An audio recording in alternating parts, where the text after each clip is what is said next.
अपने ख्यालात का इज़हार करें और थोड़ा सा हमें उस हवाले से भी ब्रीफ करें जो ये कन्वाई लेकर जा रहे हैं। माशाअल्लाह।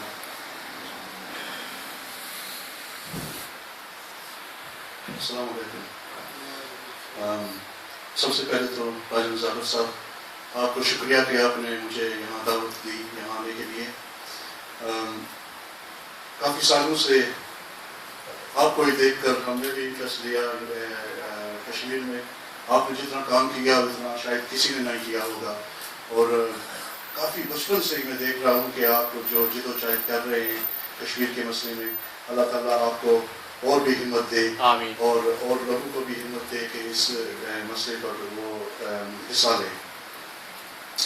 ये जो 13 जुलाई 1931 में एक छोटी सी, मैं कुछ यंगस्टर्स है यहाँ, उनके लिए मैं थोड़ी सी हिस्ट्री रिपीट करना चाहता हूँ कि एक इसे कहते हैं कि martyrs day.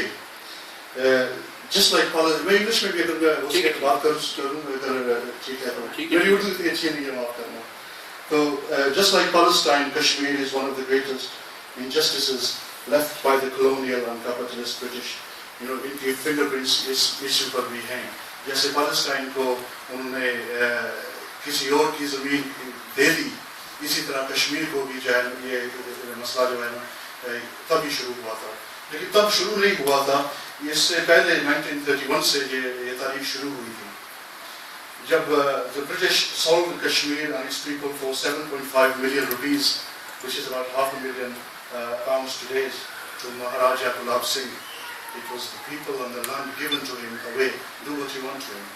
And then the Maharaja, this was his riyasat, this was his property, so he could do what he wants. People's lives didn't mean anything to him. This was his property, so he can do what he wants with it. And the people are his slaves. That's the way they treated the people there. And anybody who spoke against the Dogras were treated very harshly and quickly made to suffer. In fact, those who spoke against the Dogras were hung upside down and they were skinned alive. Literally, can you imagine that? People hanging upside down and their skins taken off with a knife while they are all alive and suffering.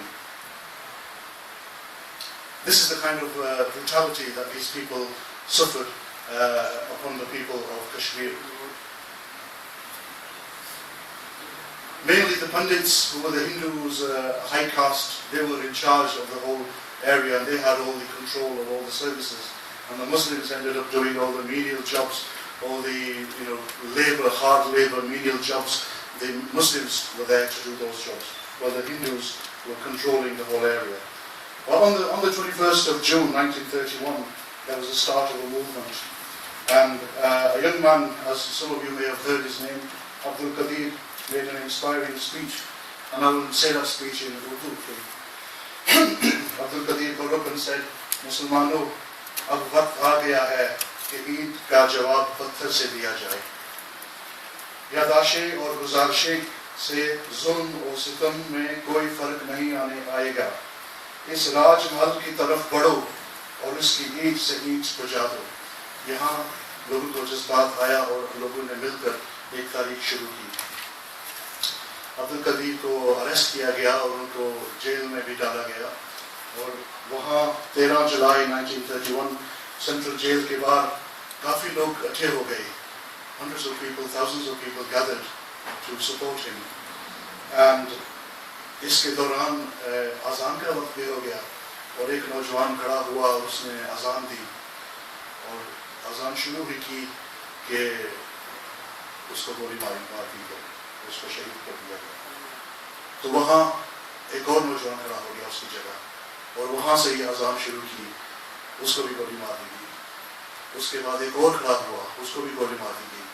उसके बाद एक और खड़ा हुआ और उसको भी गोली मार दी। टोटल 22 लोगों को शहीद किया गया उस दिन और ये एक तारीख बन गई और डोगरा का जुल्म जो है वो भी ज़ाहिर हो गया। लोग कहते हैं कि Kashmir is heaven on earth. जो लोग वहाँ होकर आए हैं उनको तो पता है।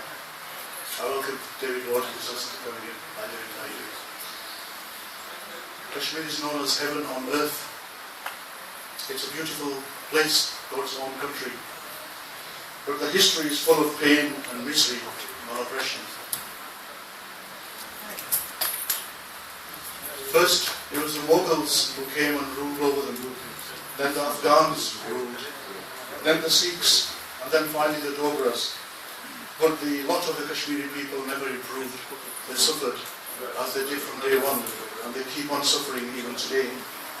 Today, they're suffering under the Indian occupation. And Margaret Mead, who was somebody of great note, said, "Never doubt that a small number of thoughtful and committed citizens can change the world. Indeed, it is the only thing that ever has changed the world." And the struggle for Kashmir did not begin at Pakistan since 1947. It goes back to 1931 and even earlier when they were being subjugated. We must never forget those who fell and gave their lives on the 13th of July 1931. And it is there in their memory that we stand here today and celebrate their bravery and their steadfastness in the way of righteousness. And we must never forget those martyrs. And what I want to do is read out some of the names of those people who gave their lives, the martyrs, because of whom we stand here today.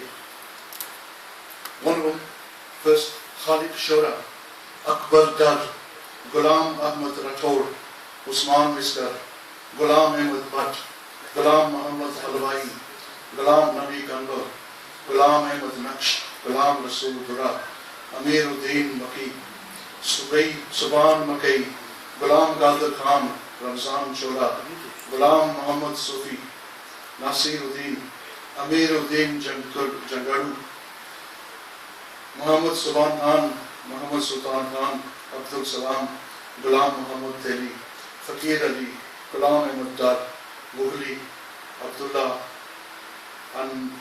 Ahangar, Jana, Rasul Vakru, Abdullah Najar, Asadullah Gulkar. Amongst those were two women who were also shot. And I'd like to just to pay respects to those people and ask for a minute of silence and a quick prayer, if you would, sir, in memory of those wonderful people who gave their lives to start this struggle for Kashmir.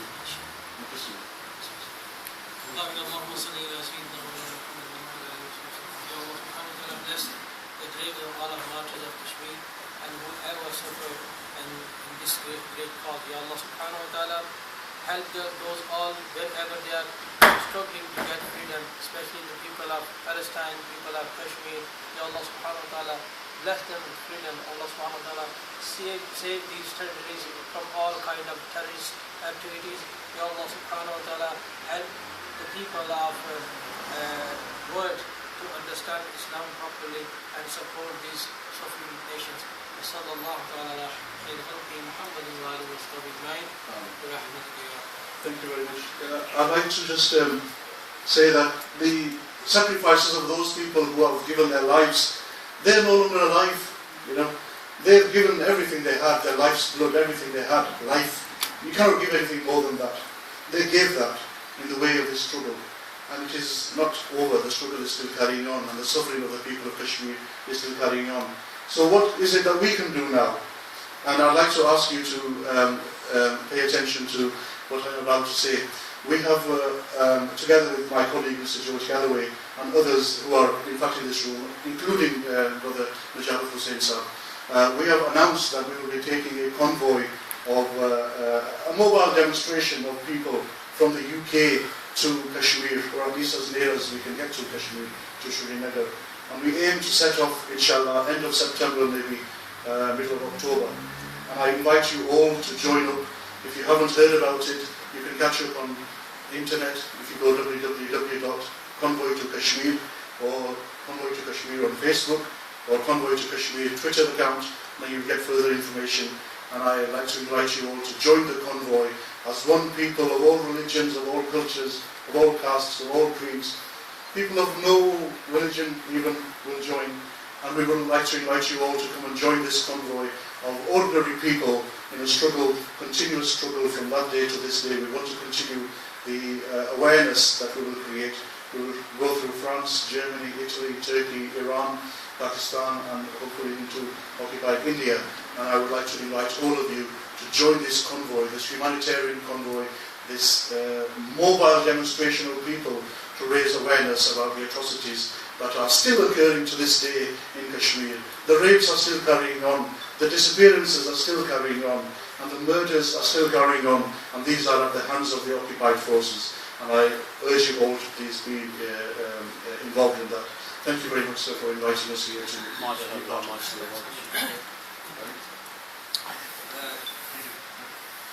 Thank you so much, sir. Just sorry for interruption, but I have to. The person who played a very, very, very basic and very fantastic role to get permission for this institute, Jeffrey, is our local councillor, and he was there to go against the permission because someone told him that there is some radical Muslim coming in to make his duty here. So meanwhile, I met him, and I am thankful to Brother Riaz. So, Brother Councillor Riaz, they arranged meeting with Jeffrey and myself, and I introduced myself to Councillor Jeffrey, and mashallah, his speech was smashing that day, and he convinced everyone to grant permission to this institute. And I promised him that inshallah we will not let him down. And your party and your fellows, especially Councillor Riaz, mashallah, who did a lot to get his permission. And Brother Imran is not here, maybe here as well, but Councillor Jeff, which can be proud for ourselves and for all the local Muslim community and this center. Thank you so much for your comments, and we are welcome to you all here. Thank you so much. Thank you very much, Allama Sahab. Can I briefly welcome from Jammu Kashmir Self-Determination Movement, Councillor Jeff Reed, ex-councillor Mohammed Riaz, and our Member of Parliament, David Watt. David, which you might have heard some brief things from Arshad Ali, and basically I've told you personally as well, this day is a very special day, but because of Ramadan, we are having this in mosque, and just want to pay tribute to those people and also laying down our program for the future, whatever we are trying to do to achieve for the right of self-determination. So I would like to request Jeff Reed if he wants to say something. We've got just half an hour for 2-3 speeches, so if you want to say something, please. Thank you very much.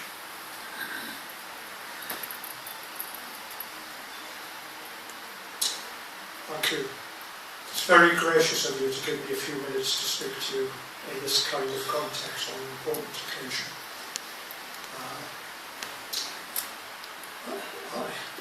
I did my best to get the permission for this mosque. I tried to explain to some people who had great misunderstandings about what a mosque of this size in this locality would be about. And I think certainly we persuaded the planning panel.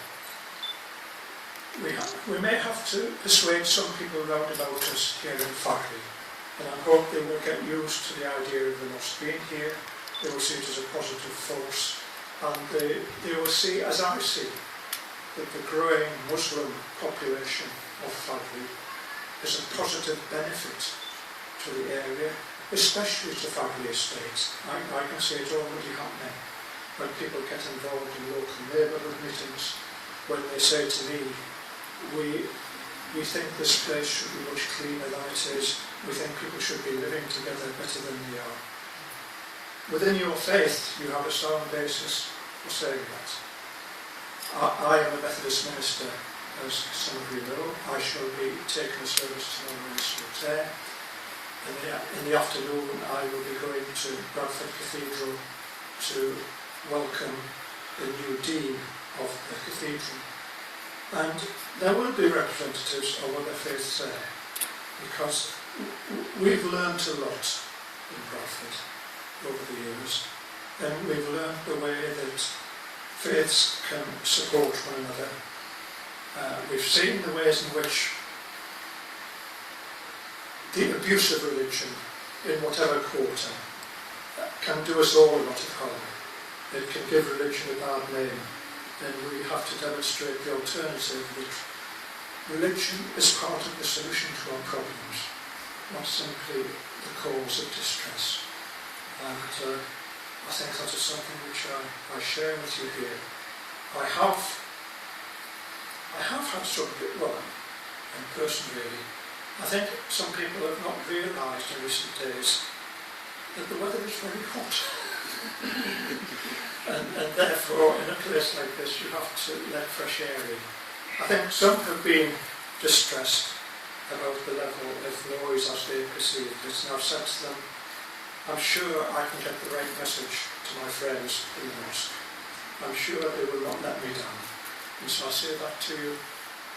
Do not let me down by giving people the wrong idea just because of a bit of noise. Try and be sensible in the streets. I say you've been sensible with parking cars. I'm grateful of this. We said all this in the planning meeting. And we did say Ramadan is a time when there will be more meetings and longer meetings. And there will be more enthusiasm for late evening meetings. And the late evening meetings are always sensitive. I'm sure you recognise that. And I'm sure that you will support David and myself with building up community, with people who will respect you, who will respect the fact that we have a mosque here, and this is a benefit to them. Thank you very much. You can take this only wisely.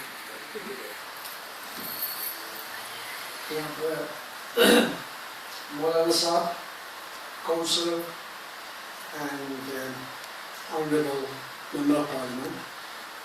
Actually, my friend over there from Bradford Party has comprehensively dealt with the incident of this day when 22 Kashmiris gave their life. I just want to add one thing to it, that the man who was being tried was a Pathan from Peshawar, and he was visiting Kashmir with a Yorkshire regiment, Colonel Watt. He was his batman. The plight of Kashmiris under Dogra regime was so bad, so horrible, so horrendous, so oppressed, that even the foreigners who went for holidays there and lived in houseboats and nice places could not escape noticing the plight of Kashmiris. So this Abdul Qadir actually got very quickly to know what's happening with the Muslim of Kashmir. So that was the man who was actually being tried there. India is refusing. Even now they do not want to discuss Kashmir as an item on the agenda. And that's this day we are reminding people, and dealing particularly, if you want to know and read about more stuff about India and Pakistan, then we'll go on to that. Thank you very much. MashaAllah. Thank you very much, Sardar Sahib. Sardar Rahman Sahib has mentioned about 3 doctors. It's not only 3 doctors, but there are more than 20 cases in Kashmir Valley that they have given them life sentence in prison, and then they said they have to stay in the prison until they are alive. So it's not for only 14 years or 20 years, but forever, forever. One of them has already served 21 years, and we've got complete information about all those 20 cases, and we will try to provide at least few information to David, and I would like to request him to raise with the government in the last meeting which we have mentioned about this. So can I now request David Watt MP to say a few words?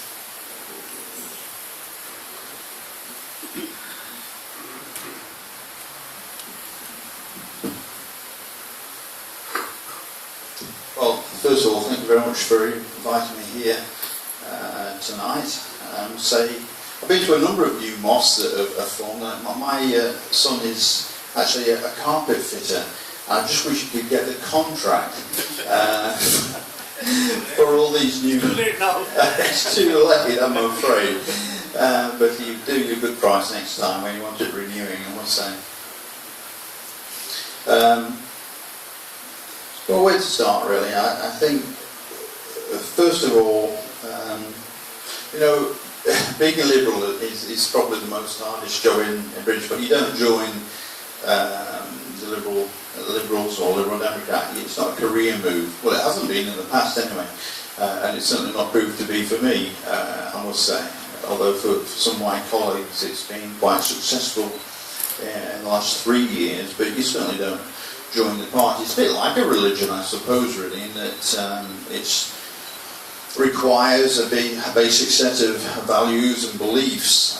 So you're not there to represent a particular group necessarily, vested interest. That's not really what it's all about. It's about having a set of beliefs and values. And trying, and it's a tough job, I must admit, particularly when you have huge responsibilities, which you have in a government. It's easy being in opposition because you can say what you want, basically, and you don't have the responsibility of having to have those beliefs tested, you know, when there are decisions to be made.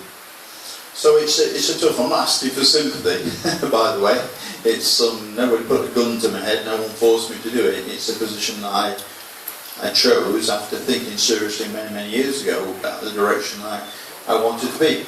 But I mentioned the values and principles, and there are a few which are really quite crucial to us, and maybe 3 in particular that I mentioned. First of all is the freedom of an individual, really, to live a life, to be the person they want to be free, to live the life to the full. You get one life here on this earth, and you have the right. I think it is a right, whether it's a God-given right or whatever it may be described as. It is a right to live that life in the way that you wish to the level. You know, each of us, every single one of us, has a different range of abilities and skills, aspirations that we have, and I think we have a right to really fulfill the lives that we want to lead. So it's the freedom to live, whether it's a religion, whether it's a career, whatever it may be, the things that we want to do, the right to try and pursue that if at all possible. But it has to be, in our view as Liberals, balanced with a responsibility to other people as well. So I want to do what I want to do, but that can't impinge on what you want to do. You know, you have your own beliefs, values, principles, and why should it be right that I am any superior to you? I'm not more important than you. You have your life, I have my life, and therefore, yes, I should have a right to do what I want to do, but it should not stop you or hold you back from what you want to do, whether it's in terms of the religion that you want to pursue, the education, the job, the life that you want to pursue. And that's very difficult at times, to balance those two. What I want to do mustn't impinge upon it. In many of the religions, it's called the Golden Rule. The Golden Rule that we should have the freedom to do what we want to do, but constrained through a sense of responsibility to the other people around us. But there is another principle, and that is where places like this come into play. And that's to do with the sense of community, because it's a very lonely and indeed selfish line to take, that I have the right to do what I want to do. But if we are to really achieve what we want to achieve, and not more than that really, to achieve what we are capable of being, we cannot do that on our own. You know, we need other people. We need the support, the encouragement, the help of other people. Either individually, you may help me, or this community may help me. And there are numerous communities that we are at this very moment. We have become for a community of people that have come together for tonight. There is a wider community, which is the Fagley. There's a wider community, which is Bradford East. There's a wider community, which is Bradford and West Yorkshire and so on. When I was a child and very, very bored, sat in my lessons, I don't know whether you ever did this, but you used to have to write on your exercise books your name and your form. And I used to, David Ward, 1S, so-and-so school, so-and-so village, so-and-so West Yorkshire, so-and-so England, so-and-so United Kingdom, so-and-so Europe, so-and-so the universe. And I used to say, well, each one of those, I suppose, is a community that we are part of at a particular time. And our obligations to in different ways. So, personal freedom to live the life I want to live, constrained by a responsibility to other people, and with a knowledge really that I can only become the person I want to be with the support of you and other people. That community, the coming together of a community to help me to be the person I'm capable of being. So what's that mean? What it means is quite difficult actually being a liberal, as I said at the beginning, because when you're actually looking at issues, whether it's to be the creation of a new mosque, or whether it's to do with Syria, or Palestine, or whatever it may be, you judge it based upon not what do the people who are going to support me and get me elected think, but what are those values and principles that I have? How do they apply? It's a set of criteria that you use. So in Kashmir it's simple, isn't it? Shouldn't the people of Kashmir have the right to determine their own lives? So on almost any issue that you can raise, you will know, if you understand where I come from, what my basic principle, you will know what, you don't even need to ask me. You don't need to look at my manifesto. My equivalent of the Bible, you don't need to know. It's the same as with you in terms of your religious principles. We don't need to know what you will feel about something. I don't need to ask you. If I understand where you come from, I know what your position will be on any issue. Not in terms of whether it will get you more votes, but in terms of what those values are. So Kashmir, Palestine, anywhere, any issue, education, health service, you just simply say, what is likely to be their position based upon those principles?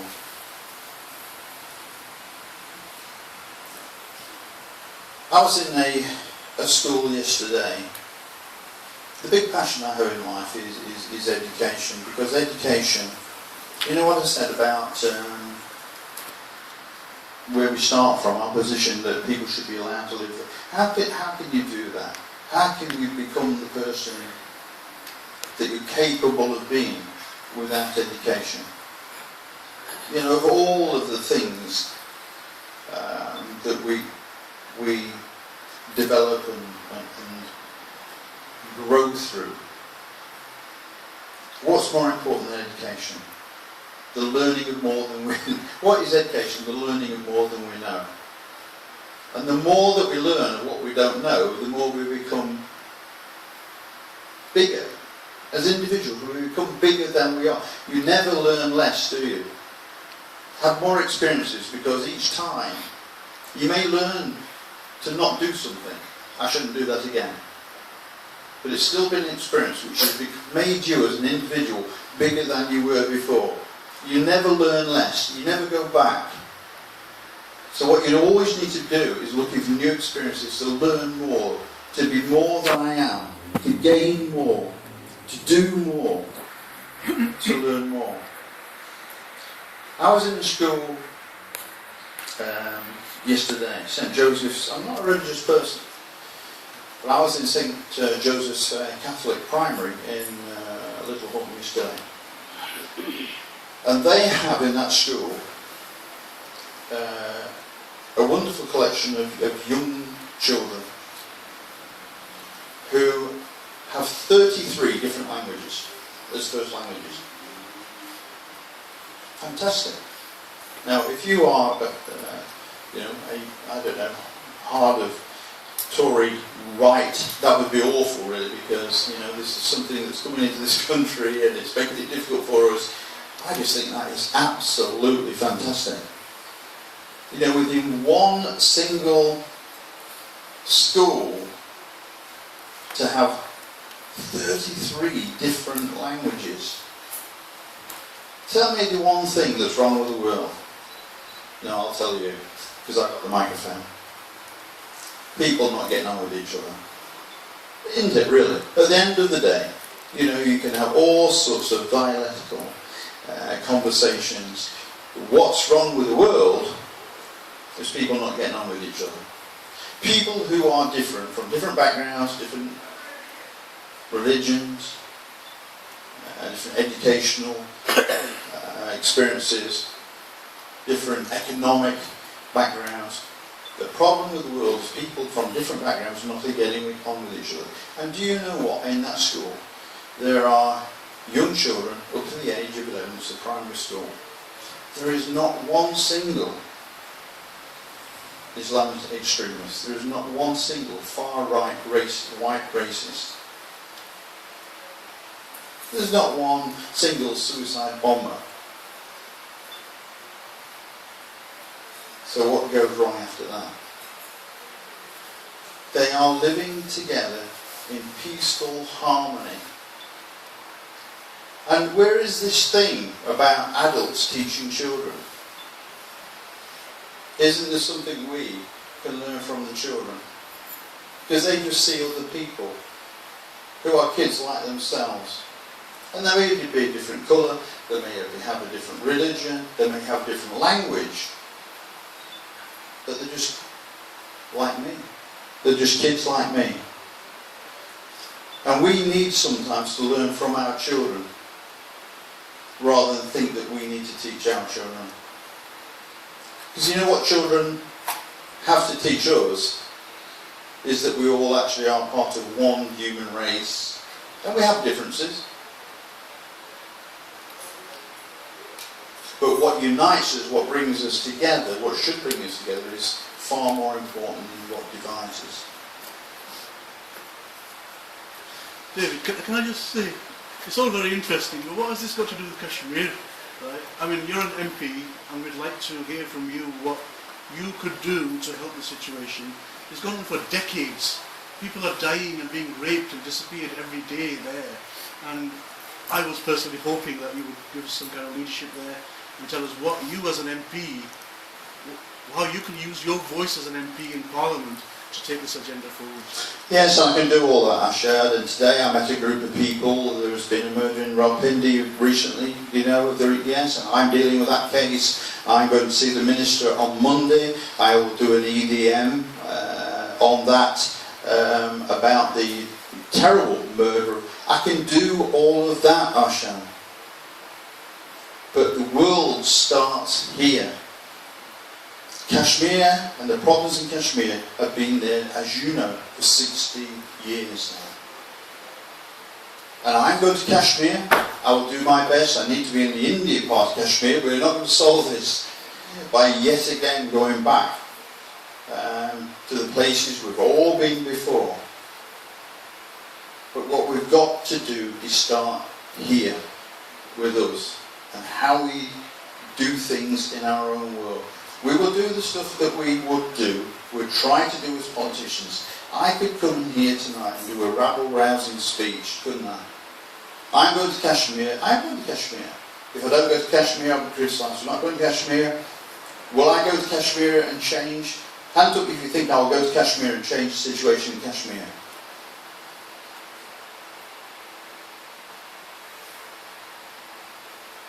Well, that doesn't mean that you don't go. No, it doesn't mean I don't go. And I am going. And I've been.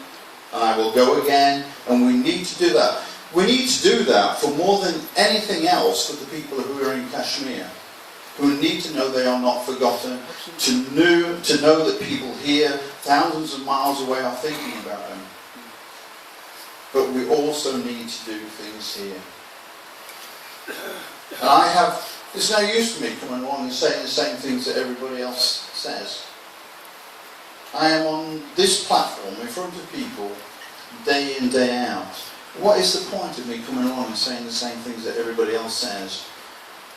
I have now been involved in Bradford North, Bradford East, as it now is, for what, 30 years. I've come to Kashmir events 10 times a year. So 300 of these events that I've come to. Now maybe it's a failure. I've been to 300 events. We've all come to the events, we've all said it's terrible, we've all gone away and possibly felt a little bit better. I'm working with the Kashmir All-Party Parliamentary Group. We've got a new chair, by the way. Lord Ahmed has then got a new chair in place of that. I'm doing the things. I could come here and tell you that. But what I want to do is to do what I can do where I am. I will do the things that I can do as best I can. But I do believe we've got to start making some differences here as well. So I can say the same things that everybody else is saying, but this is my Bradford, this is our Bradford, this is our community. Remember what I started by saying, this is our community. And if we don't get it right here, who are we to lecture other people in India or Pakistan about what's happening there? We've got a lot to get right here first before we start lecturing other people. I do all I can, Arshad, and you know I am doing. You know my record. In 2010, I kind of challenged you to go to Palestine.